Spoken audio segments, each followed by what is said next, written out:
An 8-year-old boy drowns in failure while his billionaire father watches with disgust. A young housekeeper sees what no one else can, a gift so rare it could change everything. But revealing the truth means risking everything she has. Will she find the courage to save a child everyone else has given up on? Or will silence condemn him to a life of shame? This story will break your heart and rebuild it. If you believe in second chances and hidden miracles, hit that like button and tell me in the comments what hidden talents you've discovered in unexpected places. Let's dive into a journey of redemption you'll never forget. The crystal chandelier cast dancing shadows across the marble floor of the Hartford estate as 8-year-old Mason Hartford stood frozen in his father's study, trembling hands clutching yet another failed test paper. The red F seemed to glow like a brand of shame in the dim evening light. Richard Hartford, one of the wealthiest tech moguls in Silicon Valley, sat behind his mahogany desk, fingers steepled, face carved from stone and disappointment. "Again, Mason? Again?" Richard's voice was cold, clinical, the way he addressed failing investments. "Your tutor costs me $15,000 a month. Your sister breezed through 3rd grade with straight A's. What exactly is wrong with you?" The boy's lower lip quivered, but he'd learned years ago that tears only made things worse. "I tried, Father. I really did. The numbers just get all mixed up in my head and—" "Excuses." Richard stood, his 6'3" frame towering over the small child. "Winners don't make excuses, Mason. They make results. Your grandfather built this empire from nothing. I expanded it to 43 countries. And you can't even pass a simple math test." From the doorway, 25-year-old Elena Martinez watched the scene unfold, her heart clenching. She'd been working as a housekeeper in the Hartford mansion for 6 months, invisible to most of the family, just another uniform moving through the oversized rooms. But she'd noticed Mason, really noticed him, the way he flinched at loud noises, the way his eyes went vacant during his father's tirades, the way he spent hours alone in the garden, talking to himself in whispers. "Go to your room," Richard dismissed his son with a wave. "No dinner tonight. Maybe hunger will motivate you to focus better tomorrow." Mason fled past Elena, not even seeing her, his small shoulders shaking with suppressed sobs. She wanted to reach out to comfort him, but the rules were clear. Staff didn't interfere with family matters. Still, as she watched the boy disappear up the curved staircase, something inside her rebelled. That night, after the family had retired, Elena did something she'd never done before. She knocked softly on Mason's bedroom door. "Who is it?" The voice was small, defeated. "It's Elena, sweetheart. I brought you some cookies. May I come in?" Silence, then a quiet, "Okay." She found him sitting on his bed, still fully dressed, staring at nothing. The room was enormous, bigger than the entire apartment she shared with her mother and 2 sisters, but it felt cold, unlived in. Expensive toys lined the shelves, still in their boxes.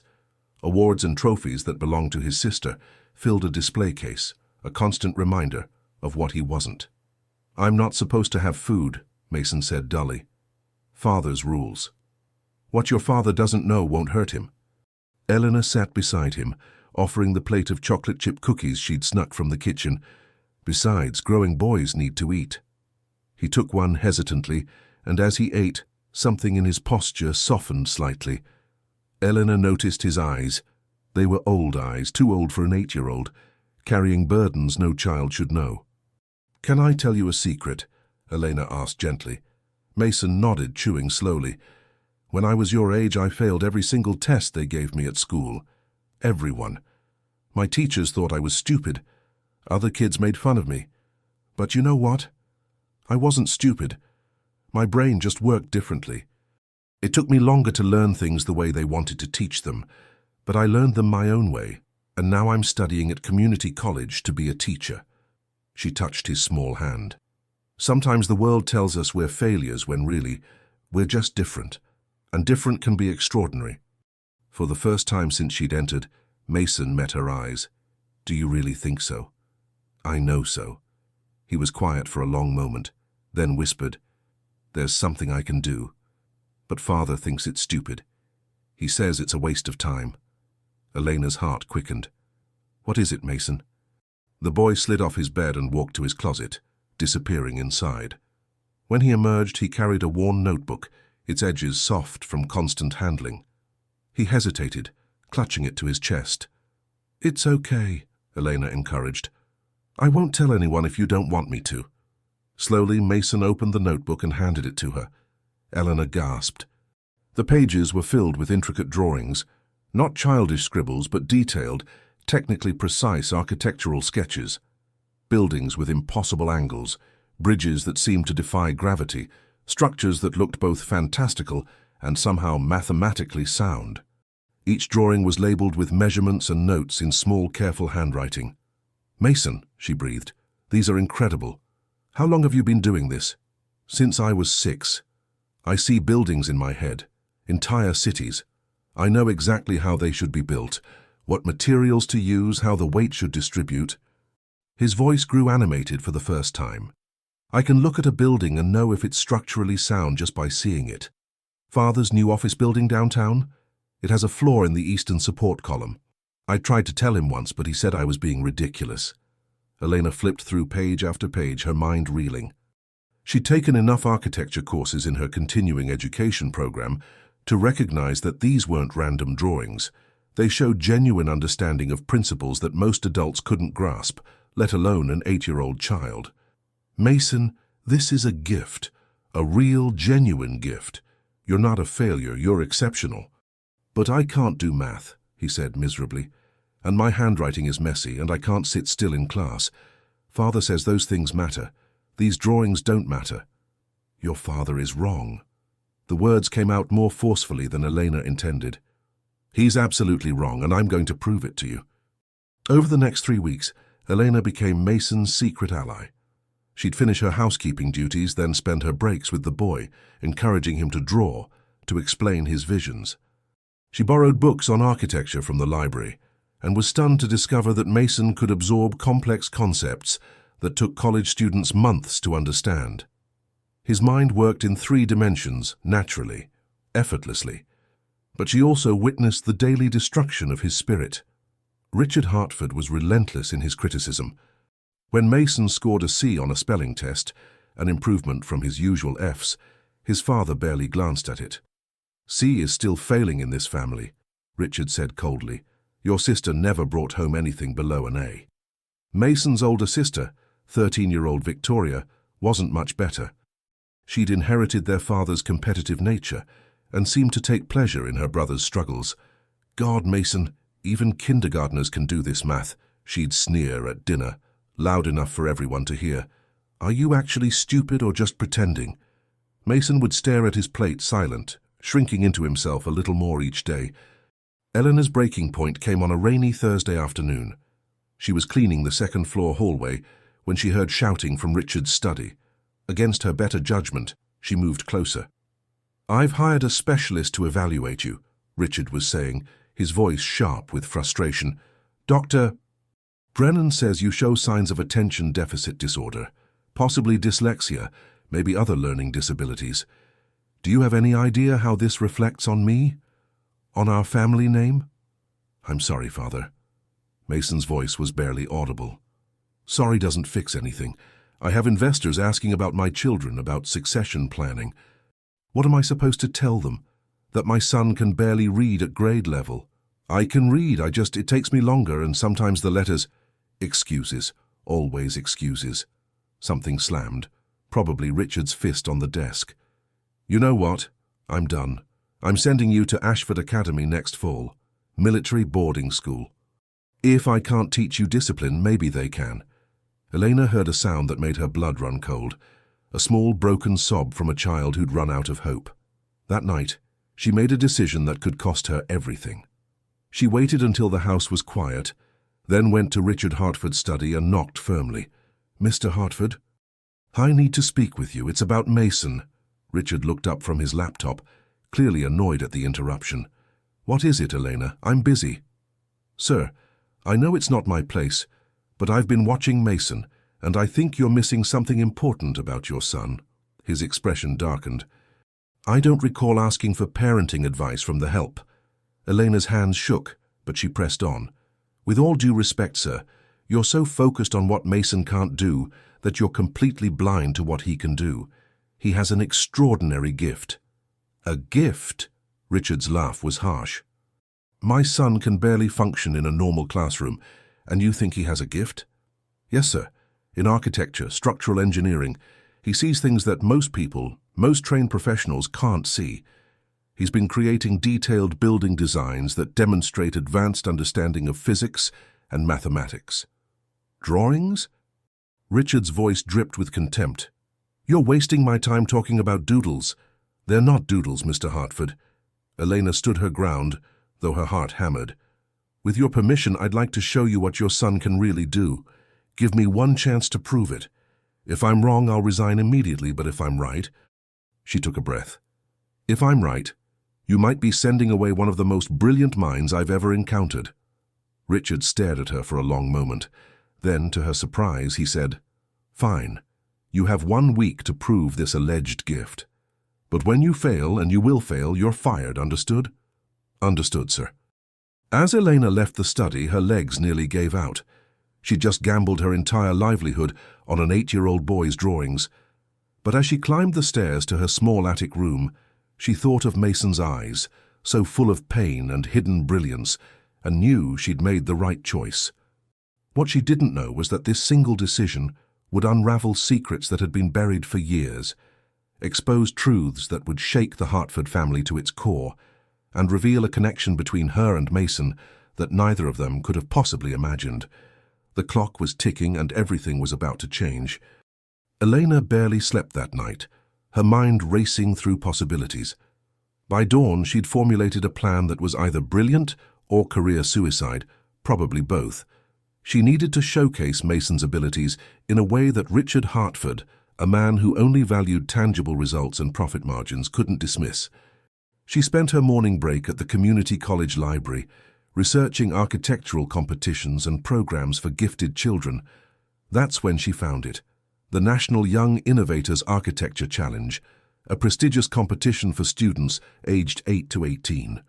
The deadline was 3 weeks away, the prize. A full scholarship to a summer program at MIT, media attention, and a cash award of $50,000. But there was a problem. The competition required a fully developed architectural proposal, complete with structural calculations, material specifications, environmental impact assessments, and a scaled model. Could an 8-year-old really produce work that sophisticated, even with his natural gift? Only one way to find out, Elena muttered to herself. That afternoon, while Richard was at his downtown office and Victoria was at debate practice, Eleanor approached Mason in the garden where he often retreated. He was sitting under an oak tree, drawing in his notebook as usual. "Mason, I need to ask you something important." The boy looked up, his eyes wary. He'd learned not to trust hope. If you could design any building in the world, what would it be? Mason's expression shifted, a spark of interest breaking through his usual defeated demeanor. "Why?" "Because I want to enter your work in a competition, a real competition where actual architects will judge it. But I need you to create something special, something that shows exactly what you can do. Father said I have a week to prove I'm not useless." Mason's voice was flat. "You told him about my drawings, didn't you?" "I did." "I'm sorry I shared your secret, but Mason, your talent deserves to be seen. You deserve to be recognized for what you can do, not punished for what you struggle with." "What if I fail? What if the judges think my work is stupid too?" Elena knelt beside him, meeting his eyes. "Then we fail together. But what if you don't? What if you show everyone, especially your father, that you're extraordinary?" For the first time in weeks, something like hope flickered across Mason's face. "There is something I've been thinking about. A community center for kids who don't have anywhere to go after school. Kids whose parents work late or who don't fit in other places. It would have quiet spaces for kids who need calm and active spaces for kids who need to move. Different kinds of rooms for different kinds of minds." Eleanor's throat tightened. He was describing a place for children like himself, outsiders, misfits, the ones the world had labeled as problems. "That's perfect, Mason. That's absolutely perfect." Over the next week, Elena transformed from housekeeper to architect's assistant project manager, and fierce advocate. She worked her regular hours, then spent every free minute with Mason, helping him translate his visions into the technical requirements of the competition. What she discovered astounded her. Mason could look at her laptop screen showing structural engineering formulas and intuitively understand them. When she explained load-bearing calculations, he grasped concepts in minutes that had taken her weeks in her community college courses. His spatial reasoning was beyond anything she'd seen. "The weight goes here," he'd say, pointing to a junction in his design, "because if it's distributed this way, the building can flex during earthquakes without collapsing. See? The force travels down through these supports, spreads out through the foundation." "Mason, how do you know this?" He shrugged. "I just see it. Like how some people can hear music in their heads. I see buildings, how they work, how they should be. They worked in secret, using Elena's small attic room when Richard was home, spreading papers across the floor of Mason's bedroom when he wasn't. Mason's regular tutoring sessions became torture. He'd struggle through basic multiplication, while complex architectural formulas danced effortlessly through his mind. "Why can I understand this?" he asked Elena one evening, gesturing to an advanced physics textbook she'd borrowed. "But I can't remember my times tables." "Because your brain is wired for spatial and visual thinking, not rote memorization. You're not broken, Mason. You're just different. The world tries to make everyone fit the same mold, but the most amazing people, the ones who change everything, they're the ones who don't fit." As the deadline approached, Elena realized they needed help. The competition required a physical scale model, and while Mason could design it, building it needed materials and skills beyond what they had. That's when she thought of Carlos Rivera, a maintenance worker at her community college who taught woodworking classes on weekends. She called in a favor, and Carlos agreed to help, intrigued by her description of the young architect. The Saturday before the submission deadline, Elena snuck Mason out of the house, telling Richard's assistant they were going to the library. Instead, they went to Carlos's workshop. "Dios mío," Carlos breathed, examining Mason's designs. "This kid drew these. This is professional-level work. Can you help us build it?" Elena asked. Carlos looked at Mason, who stood nervously among the sawdust and tools. "Can you explain to me how this support structure works, young man?" Mason hesitated, then stepped forward. For the next 20 minutes, he walked Carlos through every element of his design, explaining load distribution, material choices, and innovative features with a clarity and passion that left the older man speechless. "I've taught architecture students for 15 years, Carlos said quietly to Elena. "I've never seen anyone at any age understand structural principles like this naturally. This child is exceptional." They spent the entire weekend building. Mason's small hands worked alongside Carlos's weathered ones, cutting, gluing, assembling. Helena watched as the boy transformed, shoulders back, eyes bright, completely absorbed in creation rather than drowning in failure. Sunday evening, they stood back and looked at the completed model. The community center rose before them, beautiful and functional, every detail perfect. Mason had even included tiny figures of children in different spaces, showing how the building would serve different needs. "We did it," Mason whispered, almost afraid to believe it. "You did it," Eleanor corrected. "This is your vision, your brilliance." But Monday morning brought a new crisis. Elena arrived at the Hartford mansion to find Richard's assistant, Margaret, waiting with a stern expression. "Mr. Hartford wants to see you in his study immediately. And Elena, he knows you took Mason somewhere this weekend without authorization. He's extremely angry." Elena's heart sank.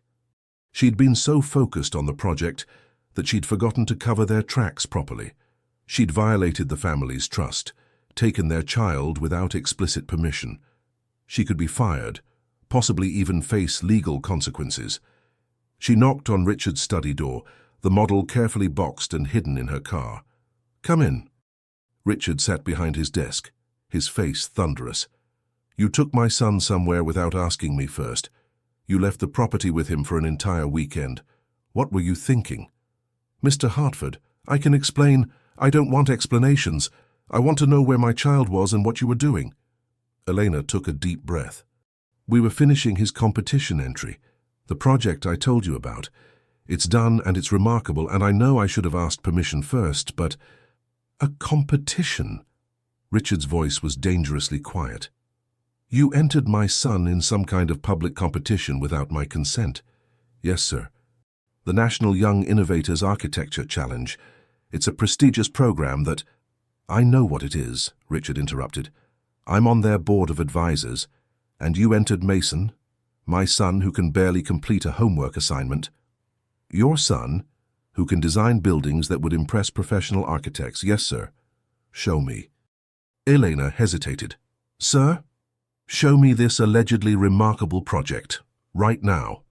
With trembling hands, Elena retrieved the boxed model from her car and brought it to the study. She carefully unpacked it, setting it on Richard's desk. Then she laid out the technical drawings, the calculations, the detailed proposal. Richard said nothing. He studied the model in silence, his expression unreadable. He examined the drawings, flipped through the documentation. 5 minutes passed. Then 10. The silence was excruciating. Finally, he spoke. My son created this. Every element. I helped with the technical writing and format, but the design, the structural concepts, the innovative features, all Mason. He sees architecture the way other people hear music or understand numbers. It's instinctive for him. Richard's jaw clenched. And you thought it was appropriate to make this decision without consulting me? No, sir. It wasn't appropriate. But I was running out of time, and I knew that if I didn't act, you'd send Mason away thinking he was a failure when he's actually a prodigy. A prodigy. Richard's laugh was bitter. He failed another math test on Friday. Couldn't solve basic fractions. Because his mind doesn't work that way. But give him a complex structural engineering problem, and he'll solve it in minutes. His intelligence is real, Mr. Hartford. It's just not the kind that shows up on traditional tests. Richard was quiet again, staring at the model. If he actually designed this, if this isn't some kind of fraud— It's not fraud. Call Carlos Rivera at Harbor Community College. He supervised the construction and can verify that Mason understood every element. Or better yet, ask Mason himself. Ask him to explain how the weight distribution works, or why he chose these materials, or how the flexible joint system protects against earthquakes. Earthquakes? Richard looked up sharply. The building is designed to withstand up to 7.5 magnitude earthquakes. Mason incorporated principles from Japanese engineering and added his own innovations.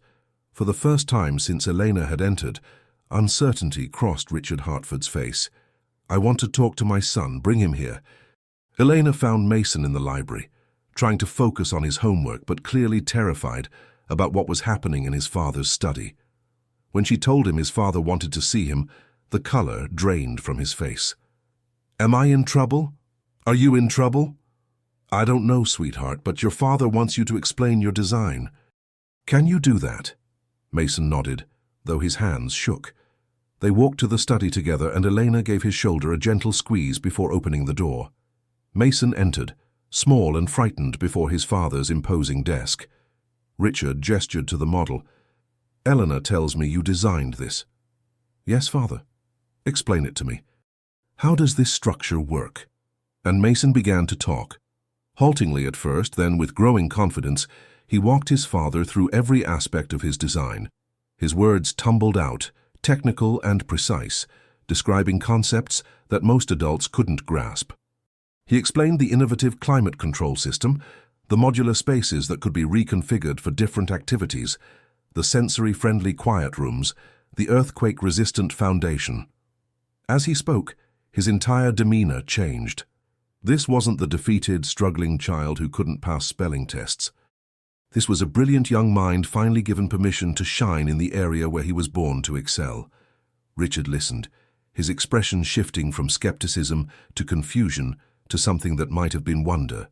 When Mason finished, the room fell silent. Father? Mason's voice was small again. Did I do something wrong? Richard's response would determine everything. Mason's future, Elena's job, the entire trajectory of this family story. Elena held her breath, waiting. What Richard said next would shock them both, but not nearly as much as what he'd discover when the competition results arrived 3 weeks later, bringing with them a revelation that would change everything they thought they knew. Richard Hartford stood and walked to the floor-to-ceiling windows overlooking the manicured estate grounds, his back to Mason and Elena. The silence stretched uncomfortably, broken only by the antique grandfather clock ticking in the corner. "Leave us," he said finally, his voice strained. "Elena, wait outside." Elena's stomach dropped. She glanced at Mason, whose eyes were wide with fear, but she had no choice. She stepped into the hallway, closing the heavy door behind her. Through the thick wood, she could hear muffled voices, but couldn't make out words. She pressed her back against the wall, praying she hadn't made everything worse. Inside the study, Mason stood frozen, waiting for his father's judgment. Richard finally turned around, and Mason was startled to see an expression he'd never witnessed before on his father's face: uncertainty, maybe even vulnerability. "Sit down, Mason." The boy perched on the edge of a leather chair, his feet not quite touching the floor. Richard returned to his desk but didn't sit. Instead, he opened a drawer and pulled out a yellowed folder, its edges soft with age. "Before I built my tech empire, before any of this," he gestured around the opulent study, "I wanted to be an architect." Mason's eyes widened. He'd never heard this before. "I was good at it too." "Exceptional," my professors said. "I had a scholarship to continue my studies, plans to design buildings that would change skylines." Richard's voice grew distant. "But my father, your grandfather, told me architecture was impractical, that real men built businesses, not buildings. He threatened to cut me off completely if I didn't pursue something more respectable. So I buried that dream and became what he wanted." He opened the folder, revealing sketches that bore a striking resemblance to Mason's style: detailed, precise, innovative. "I haven't looked at these in 25 years. I locked them away and told myself I'd made the right choice, and I have been successful, enormously so. But sometimes, late at night, I walk through the city and look at the buildings others designed and wonder who I might have been." Mason didn't know what to say. This vulnerable stranger wearing his father's face was completely foreign to him. "When I look at your work, Mason, I see myself.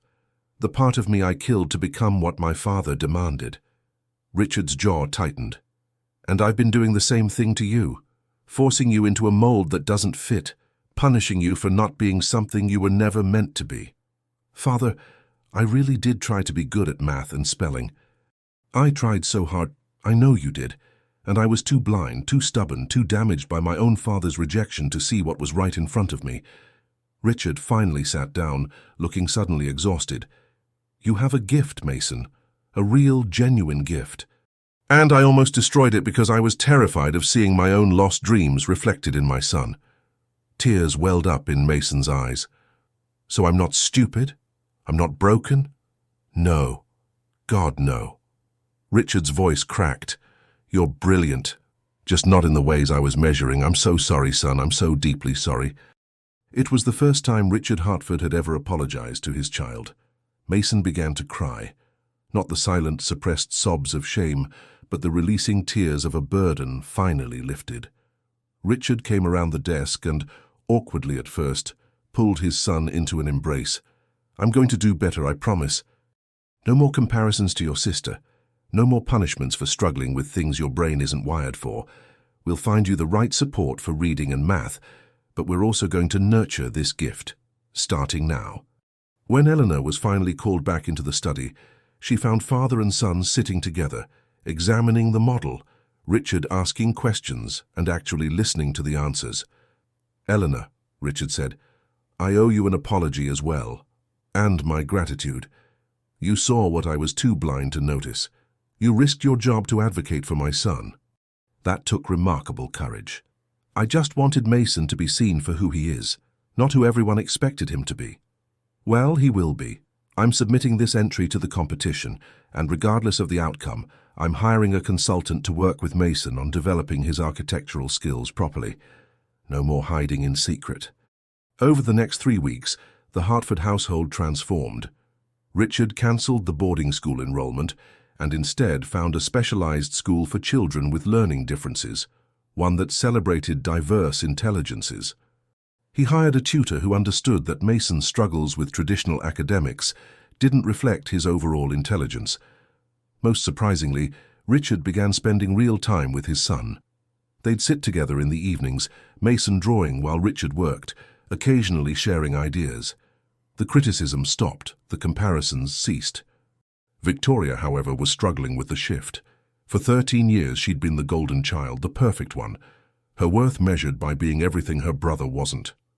Now, suddenly, Mason was being celebrated, getting their father's attention and praise.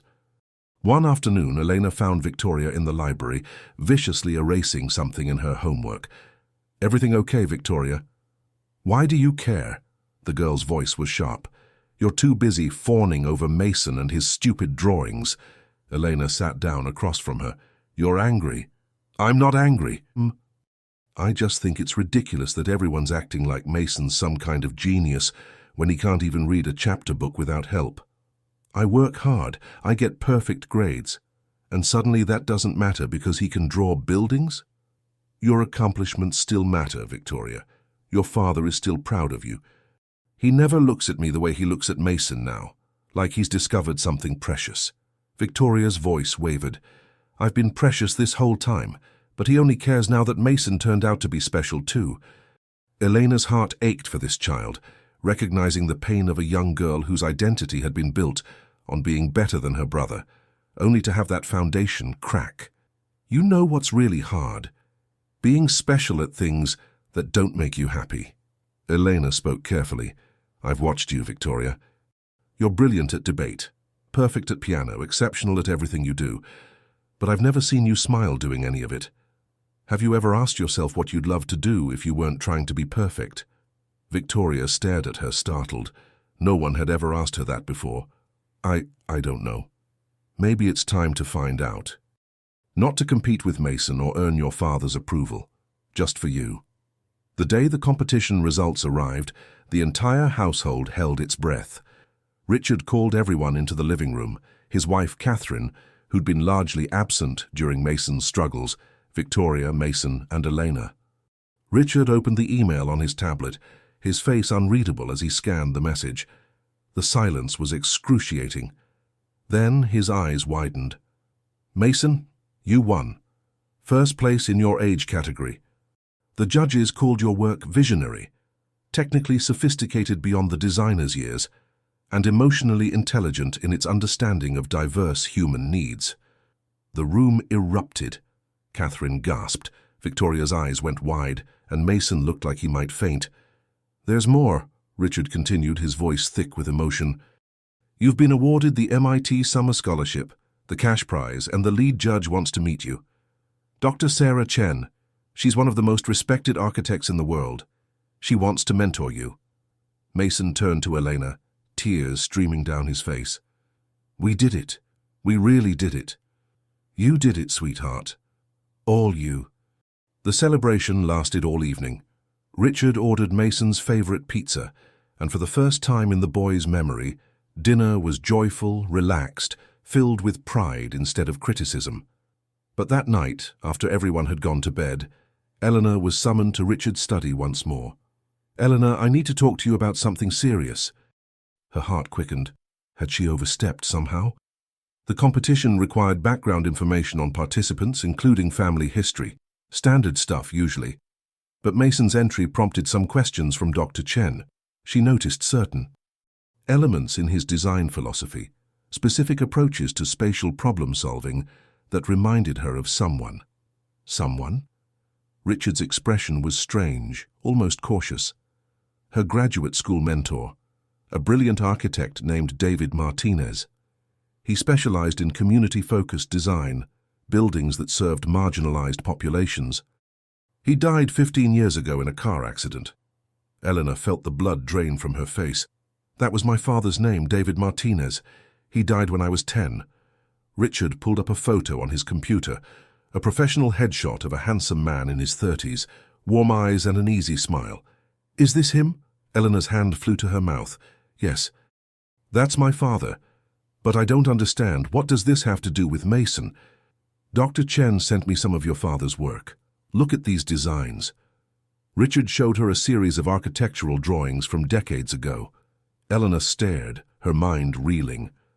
The style, the philosophy, even specific technical approaches. They were nearly identical to Mason's work. Not exactly the same, but unmistakably connected, like a genetic signature passing through generations. "I don't understand," Eleanor whispered. "Mason couldn't have seen these. They're from before he was born. How could he possibly—" "That's what I need to ask you, Elena." Richard's voice was careful, controlled, but she could hear the tension underneath. "Your father worked for my family 25 years ago. He did some consulting work on my father's company headquarters.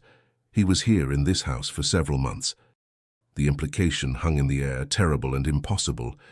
Eleanor shook her head violently. No, that's not. My father was a good man. He was faithful to my mother. They loved each other. And besides, my mother was pregnant with me at that exact time. I've seen the photos, the timeline. I'm not suggesting anything about you, Elena. I'm talking about before. My wife, Catherine, she and I were going through a difficult time back then. I was traveling constantly, building the business. She was lonely, isolated in this mansion. And your father, he was here every day, brilliant and kind, and so unlike the cold business world I'd become part of. You think Catherine and my father—" Eleanor couldn't finish the sentence. "I don't know. But Mason's gift, it's not from my family. My father couldn't draw a stick figure. Catherine has no architectural ability. It had to come from somewhere, and the similarity to your father's work is too striking to be coincidence." Elena's mind raced through implications that seemed impossible, horrifying, yet somehow explained so much. "You're saying Mason might be, that my father might have." "I'm saying we need to find out the truth, for everyone's sake." Richard's voice was gentle now. "I've already contacted a private testing lab. If you're willing, we can do a DNA test. You, Mason, me, Catherine, completely confidential, just to know." Eleanor thought of Mason's face when he'd won the competition, the pure joy she'd witnessed. She thought of her father, the man who'd taught her to see beauty in buildings, who died when she was just 10, leaving her family struggling and grieving. She thought of all the strange connections she'd felt to Mason from the first day, the way she understood him in a way no one else seemed to. "If the test confirms what you suspect, what happens then?" "I don't know," Richard admitted. "The truth is complicated. Catherine and I, we've stayed together for appearances, for the business, but we haven't truly been husband and wife in years. If Mason is your father's biological son, it doesn't change how I feel about him. He's still my boy. I've raised him since birth, but he deserves to know the truth. You deserve to know. And what about your family, your reputation? You're Richard Hartford. This kind of scandal would be devastating, yes. But I'm tired of secrets, Elena. I'm tired of living in carefully constructed illusions. So I spent my whole life becoming what others expected, hiding what I really was. I won't force my son to live a lie, even if the truth is messy." Elena closed her eyes, thinking of Mason, of the little boy who'd felt like a failure his entire life, who'd finally found his voice through the same gift her father had possessed. "Do the test," she said quietly. "Whatever the truth is, we face it together."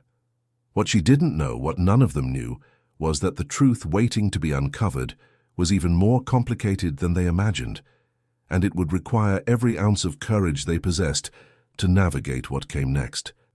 The results would arrive in 2 weeks, and nothing would ever be the same again.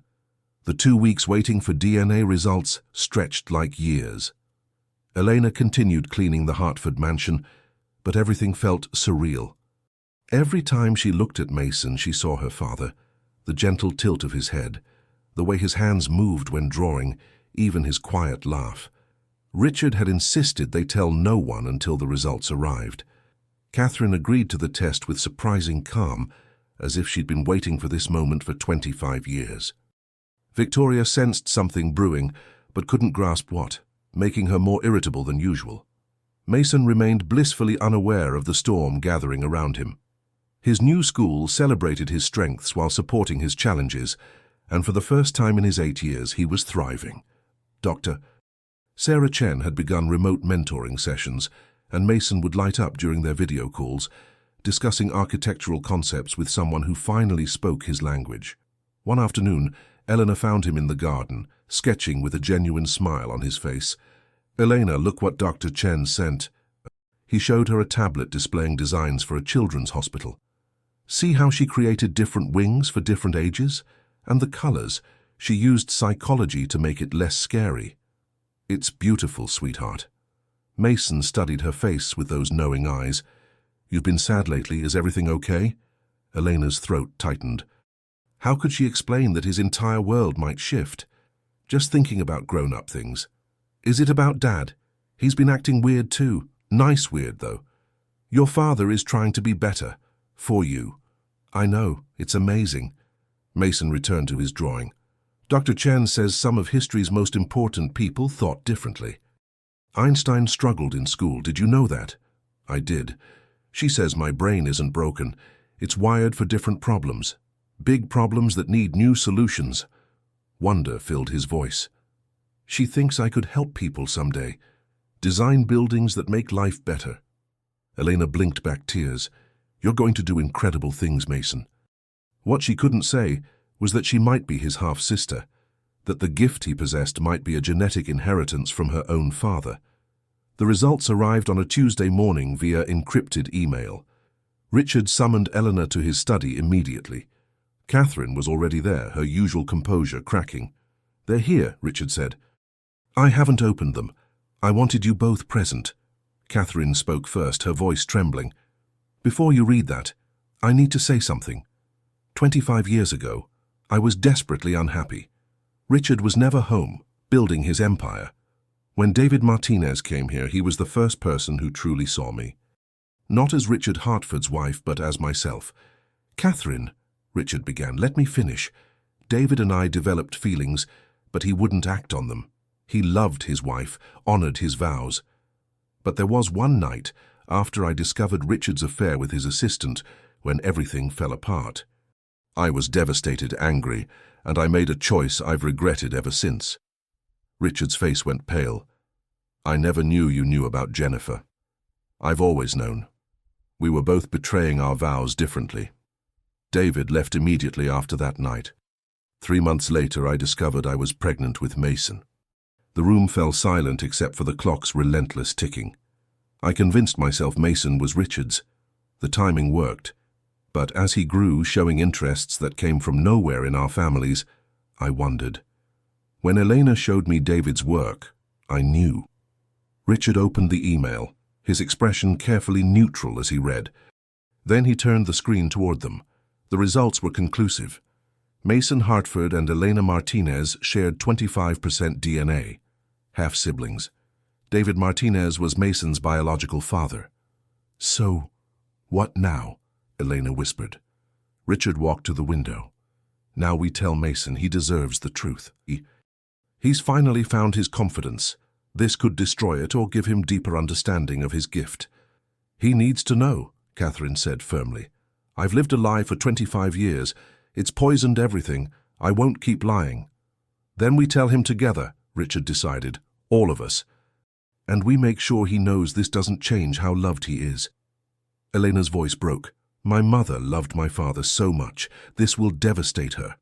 We'll handle it carefully, Richard promised, with counseling and honesty. But Elena, you saved my son. You saw what I was blind to. Whether we knew you were family or not, you've been the best thing that happened to Mason. That evening they gathered in the family room, warmer, less formal than Richard's study.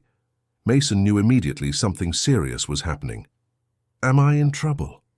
No, sweetheart, Catherine said with unusual tenderness. We need to tell you something important about your family. Richard explained carefully, using words an 8-year-old could understand.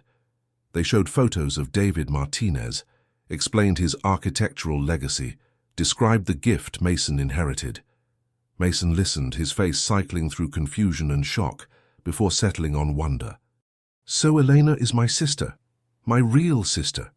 Half-sister, Elena confirmed, kneeling beside him. We share the same father. But what about my dad?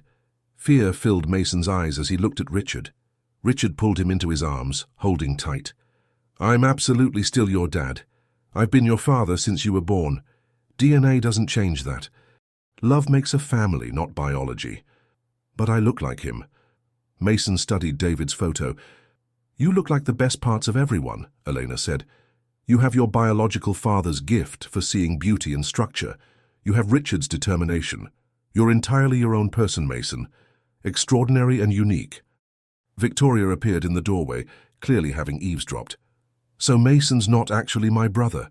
He's your half-brother, same as before, Catherine said firmly, but Victoria's face showed turmoil. Does this mean I'm the only disappointment? Mason gets to be special with his secret architect father? Victoria, Richard started, but she fled, crying. Eleanor found her 20 minutes later, curled on her bed. This is all your fault, Victoria said through tears. Eleanor sat on the bed's edge. This isn't about Mason or my father. It's about you feeling like you're losing your place. I don't have a place anymore. Who told you being good at everything isn't special? You're dedicated, talented, hard-working, but you've spent so long being perfect that you forgot to figure out who you actually are. I don't know who that is, Victoria admitted. Then let's find out together. No more competing, just Victoria discovering what makes her happy. Over the following weeks, the Hartford family began rebuilding on truth's foundation. Catherine and Richard started counseling. Mason began therapy to process his complex situation, handling it with remarkable resilience. The hardest conversation remained, telling Eleanor's mother and sisters. But before that could happen, Dr. Sarah Chen requested an urgent meeting with everyone. They gathered in the living room, curious and apprehensive. Dr. Chen accepted tea, then got straight to business. I need to tell you about David Martinez, something I should have disclosed weeks ago. Eleanor's heart raced. What about my father? David was more than my mentor. He was my closest friend. Before he died, he told me something in confidence about Mason, about what happened with Catherine, about his choice to let Richard raise the child. He was tormented, but believed it was right. Catherine gasped. He knew. He strongly suspected based on timing. And he asked me to do something. If I ever encountered a young architect named Mason Hartford with exceptional talent, I should nurture it, protect it. He said his greatest regret was leaving his son, and his greatest hope was that his gift would live on. That's why you mentored Mason, Elena breathed. It wasn't random. When I saw Mason's entry, I recognized David's style in every line. I verified the timeline and confirmed what David suspected. She pulled an envelope from her bag. David left something for Mason, written before his death, updated periodically, with instructions to deliver it when Mason turned 8, or his talent became evident. She handed it to Mason, who took it with trembling hands. Would you like privacy? Dr. Chen asked gently. Mason looked around at his complicated, imperfect family. No. We read it together. With Elena's help, Mason opened the envelope and began reading aloud the letter from the father he'd never known. A letter that would change everything they understood about love, sacrifice, and the gift of legacy. Mason's voice wavered as he read the letter his biological father had written years before his death.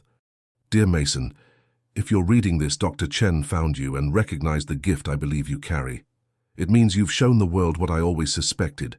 You're an architect who sees buildings not just as structures, but as expressions of hope and possibility. Elena placed a supportive hand on his shoulder as he continued. I won't claim to be your father in the traditional sense. That belongs to Richard Hartford, who raised and loved you. But I am your biological father, and through my blood runs a way of seeing the world I hope passed to you. If you're like me, you see buildings in dreams. You understand how spaces make people feel, how structure shelters not just bodies but souls. Mason paused, wiping his eyes. Catherine cried openly, and Richard's eyes glistened. This gift has been in our family for generations. My grandfather built churches in Mexico that still stand. My father designed homes for farm workers, creating dignity in humble spaces. I tried to design for those the world overlooks. Perhaps that legacy lives in you now. The room held its breath as Mason continued reading about David's impossible choice. To step away and let the Hartfords raise his son, protecting both families from devastating truth. I couldn't leave you with nothing, Mason read, voice growing stronger. So I asked Dr. Chen to watch for you, guide you. The sketches included are designs I created for you, a library for struggling readers, a school for different learners, a community center for families needing support. These aren't just drawings. They're templates for the work I hope you'll do. Architecture with purpose. Buildings that heal, include, celebrate human dignity. Richard stood abruptly, walking to the window, shoulders shaking. Catherine went to him, placing a comforting hand on his back for the first time in years. Mason read the final paragraph through tears. Be kind to yourself, Mason. The world will try to measure, categorize, limit you. Don't let it. You're a builder of dreams, a creator of spaces where people become their best selves. That's sacred, and I'm honored you might carry it forward. You are wanted, valued, and you have power to change the world one building at a time. With all my love and hope, David Martinez. Silence followed, broken only by quiet crying. Dr. Chen spoke gently. David updated this until months before his accident. He never stopped thinking about you, never stopped hoping you'd find your gift. He knew me, Mason whispered. Even though we never met, he knew exactly who I am. Because you're like him, Eleanor said. That gift is his legacy to you, to us. Mason turned to Richard. Dad, are you mad? I'm like him instead of you. Richard knelt before his son, taking his hands. Mad? Mason, I'm grateful. I spent my life chasing money and power, forgetting to build anything that mattered. Your biological father built things that helped people. You have that calling, I'm humbled, and I'm going to ensure you can pursue it without the obstacles I faced. Really? Really? I'm establishing a foundation in David Martinez's name. Scholarships for young architects from underrepresented backgrounds, mentorship programs, grants for community-focused projects. I can't bring him back, but I can honor his legacy. Elena's eyes widened. Richard, that's extraordinary. Victoria spoke from the doorway where she'd been listening. Can I help? Maybe I could do something that actually matters instead of collecting trophies that make me miserable. Catherine looked shocked. You're miserable? I've been miserable for years, Mom. I'm good at everything but don't love anything. What's the point if it doesn't mean anything? As the family processed everything together, Dr. Chen prepared to leave. But Mason stopped her. Will you still mentor me? She smiled warmly. I made a promise to your biological father, but I'm continuing because you're exceptionally talented. Your father would be so proud. After Dr. Chen left, Richard made an announcement. It's time to tell the Martinez family they deserve the truth. Elena's stomach knotted. My mother will be devastated. We'll support her, Catherine said quietly. I'll take responsibility for my part. I won't let David's memory be destroyed by my choices. The meeting happened 3 days later at a quiet cafe. Maria Martinez arrived with Sophia and Isabella, curious about this mysterious gathering. When Richard, Catherine, and Mason entered, confusion crossed Maria's weathered face. Elena, what's happening? Who are these people? What followed was the most difficult conversation of Elena's life. Richard and Catherine explained everything. The affair, the pregnancy, David's choice, the DNA confirmation. Maria's face cycled through shock, betrayal, grief, and finally devastating understanding. He was different after that consulting job, Maria whispered. Quieter, more devoted. I thought he'd realized how much he loved us. Her voice broke. But it was guilt. I think it was both, Catherine said gently. Guilt and genuine love. What happened between us wasn't love. It was loneliness and pain. He chose you. He chose his family. Sophia spoke angrily. Our father cheated and had a secret kid, and you all hid it. Sophia, Maria said firmly, this isn't their fault. Your father chose not to tell us to protect us. Everyone here has been hurt. Isabella stared at Mason. You're our brother? Mason nodded shyly. Half-brother. I just found out too. Isabella walked over and knelt to his level. Do you like to draw?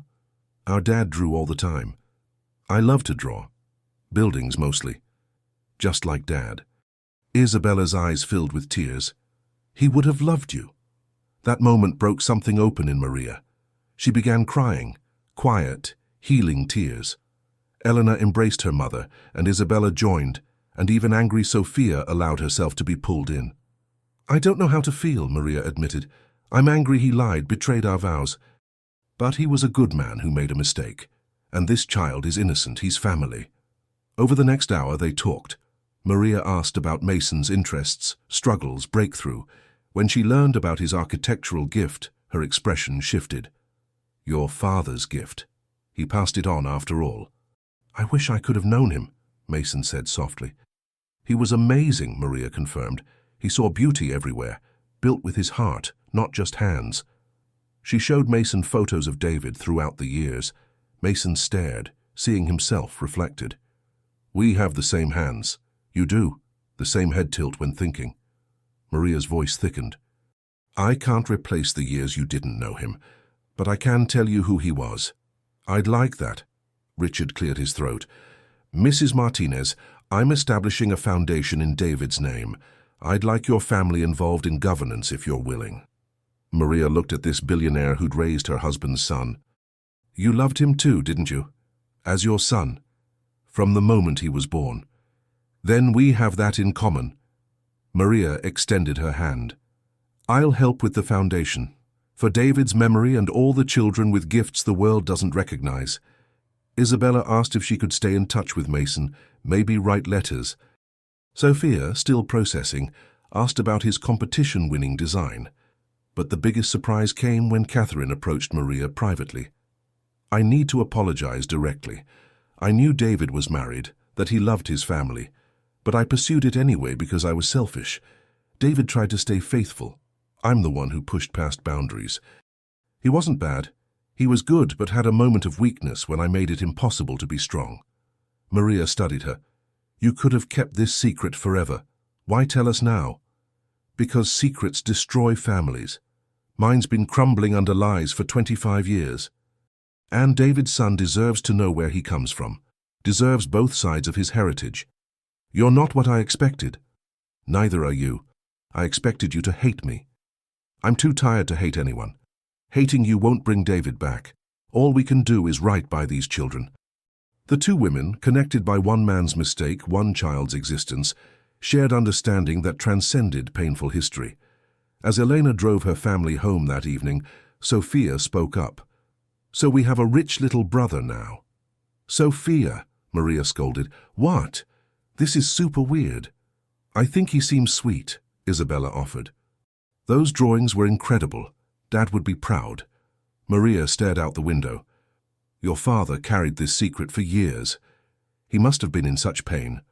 Part of me wishes he'd told us. Part of me understands why he didn't. What do we do now? Sophia asked.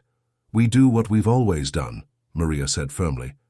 Support each other, tell truth, build something good from difficult circumstances, and we welcome our new family member.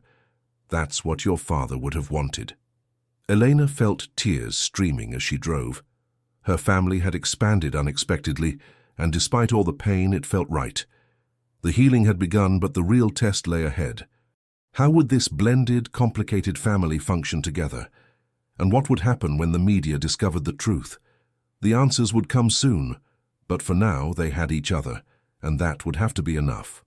3 months later, Mason Hartford stood on stage at the National Young Innovators Architecture Summit, facing hundreds of professional architects, educators, and students. In the front row sat both his families, the Hartfords and the Martinezes, together. When I was younger, Mason began, voice steadier than he felt, I thought I was a failure. I couldn't read fast. Math scrambled my brain. I couldn't sit still. My father was disappointed because I wasn't like my perfect sister. Victoria shifted uncomfortably, but Mason caught her eye and smiled. But I had a secret. I could see buildings in my mind, complete structures with every detail. I understood how weight moved through supports, how spaces made people feel. I thought this didn't matter because schools didn't test it. He paused, gathering courage. Then someone saw me. Really saw me. Elena, my housekeeper who turned out to be my half-sister, recognized my brain wasn't broken, just different. She risked her job to prove I was worth believing in. Elena wiped tears as Mason continued. A few months ago, I found out my biological father was architect David Martinez. I never met him. He died when I was too young to remember. But he left me something more important than memories. He left me purpose. His drawings, his buildings were all about helping people who needed help. Mason pulled out the framed letter. My biological father wrote that architecture is about sheltering souls. That's what I want to do. Design buildings for kids like me, kids who don't fit, who need different spaces, who see the world differently. Community centers for struggling families, libraries for people who have trouble reading, parks where everyone feels safe. The audience sat captivated. I have two fathers now. David Martinez gave me my gift and purpose. Richard Hartford gave me opportunities and belief. I have two mothers who both love me. I have sisters from both families teaching me that family is complicated and beautiful. He looked at his assembled family. Dr. Chen said my biological father asked her to watch over me, help develop my talent. He couldn't be my father in life, but he tried through legacy. I want to honor that. The David Martinez Foundation is already funding architecture programs for underserved students. We're building the first project I designed, that community center for kids who don't fit anywhere. It breaks ground next month. The audience erupted in applause, but Mason held up his hand. I'm not special because I can design buildings. I'm special because people believed in me when I didn't believe in myself. Every kid deserves that. Every different person, everyone who struggles, who doesn't fit normal boxes, they deserve someone who sees their gift instead of failures. His voice grew stronger. So, my challenge to everyone here, look for hidden gifts. The kid who can't sit still might understand dynamics and movement you can't imagine. The student who can't memorize facts might see connections that change everything. The child who fails every test might have a gift so rare we don't even have tests for it. Mason gripped the podium tighter. Don't let another kid feel like I felt, broken and useless. Because maybe they're not broken. Maybe they're waiting for someone to see them, really see them. The way Eleanor saw me. The way my biological father hoped someone would. The way Dr. Chen did when she recognized his legacy in my work. He took a breath. I'm 8 years old. I still can't read as fast as I should. Math still hurts my head. I won't ever be the student my sister is, and that's okay, because I'm going to be something else. An architect who builds with purpose and heart. I'll honor both my fathers by creating spaces that shelter souls. And I'll prove that different isn't less than, it's extraordinary. The standing ovation lasted 5 minutes. Mason stood overwhelmed as hundreds rose to their feet. Later at the reception, Maria Martinez approached with a worn leather portfolio. Mason, I want to give you something. She revealed David Martinez's original sketchbooks, decades of work. These belong to your biological father. But they belong with you now. You're carrying his vision forward. Mason touched the pages reverently. Are you sure? Memories are meant to live, not be locked away. Your father would want you to have these. Maria's voice was steady, despite tears. You're his legacy. The best part of him lives in you. Richard joined them. So your biological father would be incredibly proud, son. I know I am. Thank you, Dad, for raising me, for believing in me, for honoring David's memory. David Martinez gave my son an extraordinary gift. I'm going to spend my life making sure you can use it to change the world. Catherine approached tentatively. Mason, I've spent your whole life being distant. That changes now. I want to be the mother you deserve. You're trying, Mum. That's what matters. Victoria joined the circle, having shed her competitive armor. You know what's funny? I spent years miserable trying to be perfect, and you spent years miserable trying not to fail. We were both chasing the wrong things. I've been talking to Dr. Chen about architectural preservation. I think I want to study that, not to compete, but because it interests me. That's amazing. We could work together someday. The siblings smiled at each other, rivalry giving way to genuine connection. Isabella approached shyly. I've been practicing drawing like Dad did. Maybe you could teach me? I'd love that. You're not terrible. You need to find your own style. Dad said everyone sees buildings differently. Weeks later, at the groundbreaking ceremony for the David Martinez Memorial Community Center, both families gathered. Mason turned the first shovel with help from Richard and Maria, symbolically uniting both families in building something meaningful. The center would serve children with learning differences, struggling families, anyone needing a space designed with empathy. It would be the first of many buildings Mason would design, each carrying forward his biological father's legacy. As the ceremony concluded, Elena pulled Mason aside. "How are you doing?" "Really doing?" Mason thought carefully. "It's been hard. Finding out my story was different than I thought, meeting new family, but I'm happy. For the first time, I feel like I fit. Not perfectly, but I fit. Your father, David, would be so proud. Not just your talent, but your heart, your resilience. I wish I could have known him. In a way, you do, through his work, his legacy, the gift he gave you, and through everyone who loved him, who now loves you." Mason looked around at the assembled group, this complicated, imperfect, beautiful family.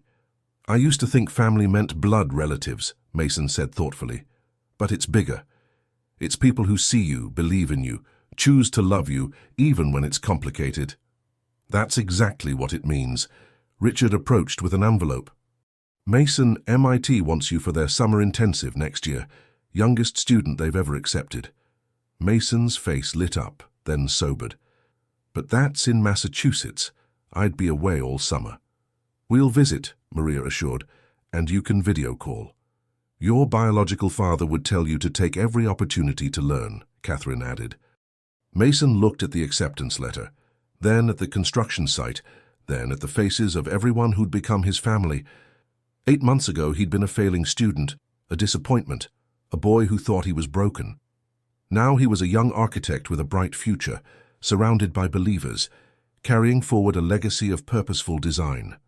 "I'll go, but I want to come back and keep working on foundation projects. There are so many kids who feel like I used to feel." "You will," Dr. Chen said. "You already are. Your story is inspiring people. I've received hundreds of messages from parents, teachers, kids. You're giving people hope." As the sun set over the construction site, the families gathered for one final photo. The Hartfords and Martinezes, linked forever by one man's mistake and one child's gift, stood together. In the center, Mason Hartford Martinez, for he'd chosen to honor both names, held David's sketchbook and wore a smile that finally reached his eyes. The photo would become iconic, appearing in articles about the foundation, about rethinking education, about hidden gifts in children who don't fit traditional molds. Years later, when Mason became one of the most influential architects of his generation, designing spaces for society's most vulnerable, he would trace everything back to this moment. Not his greatest triumph, but when a young housekeeper saw past his failures to recognize his gift. When his adoptive father chose to honor rather than hide his biological father's legacy. When two families decided complicated truth was better than comfortable lies. He would design buildings worldwide, libraries, schools, community centers, housing, each incorporating the principles David pioneered and Mason inherited. Every building would tell a story about seeing hidden gifts, creating spaces that shelter souls, designing with empathy and purpose. But he never forgot where it started, with a failing third grader, secret drawings, and one person brave enough to say, "You're not broken, you're extraordinary."